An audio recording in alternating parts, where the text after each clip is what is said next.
Welcome to Golden Soul Country Music, the home of picking and grinning and stuff. I just got back from the beautiful Smoky Mountains. First time I ever saw a bear in the wild. It was way up a pine tree.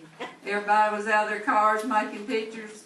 I looked over to this man and I said, "We better get out of here. You know you can't outrun a bear."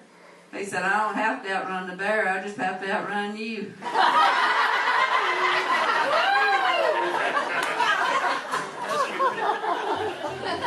We saw this big light in the sky when it was coming out, and everybody was trying to figure out what it was. And a lot of you may be worried about extraterrestrials or life on other planets, but I can tell you there's no one out there.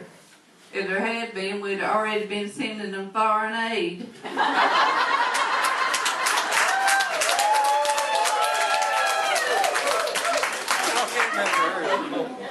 Patrick says, "So Herschel, I say you got up a sign that says boat for sale." Said, "But you don't have a boat." Said, "All you got's your old John Deere tractor and your combine."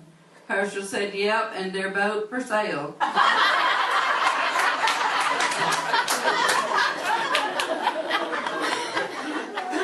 Dick was on the finance committee over at the church, and he voted against buying a chandelier. He said nobody else there knew how to play one.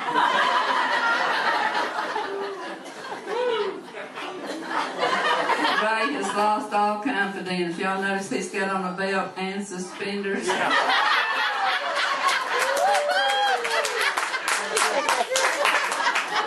Ray went out to go to work one morning. The battery was dead in his old Volkswagen Beetle, and so he ran back in and asked his wife if she'd come help start it.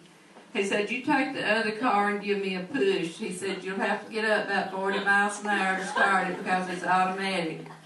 He sat there waiting and wondering where in the world she went. He looked up in his rearview mirror, and sure enough, here she comes, about 40 miles an hour.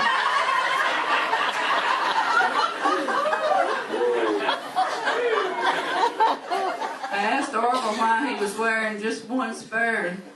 He said, "Well, I figure when one side of the horse starts running, the other one will too."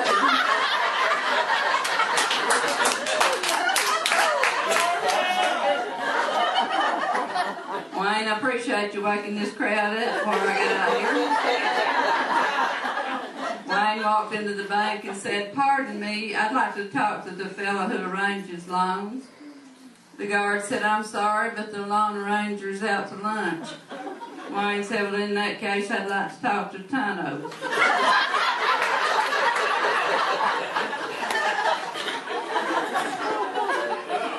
Joyce and Linda got him a job at a little boutique, tried to make some extra Christmas money, and the manager was leaving, and it's going to be Joyce and Linda there, and it was night.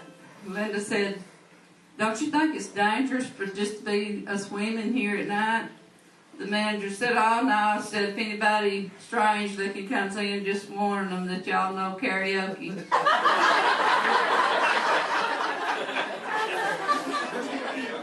We're always glad to have our guest entertainers. One time Patrick was introducing an old entertainer.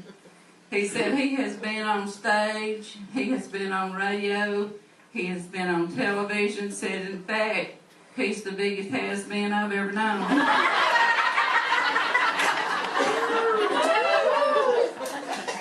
Glad to have Paul's friends, Vaughn and Chris, with us tonight.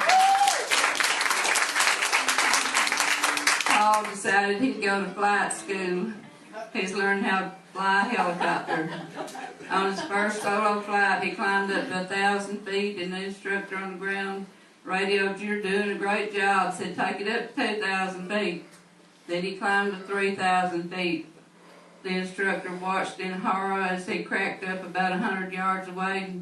He ran over and pulled Paul out, and he said, "Paul, what happened?" Paul says, "I got higher, I was getting cold." Said, "I can't remember anything after I turned off that big fan."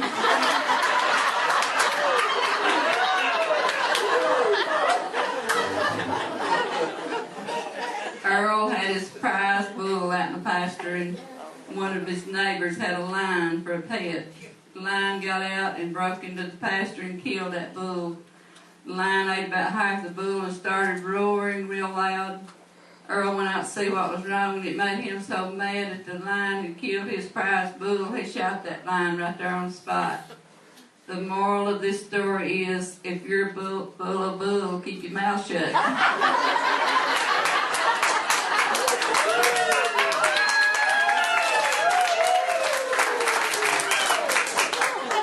Knock, knock. Who's there? Saul. Saul who? Saul is, ain't no more.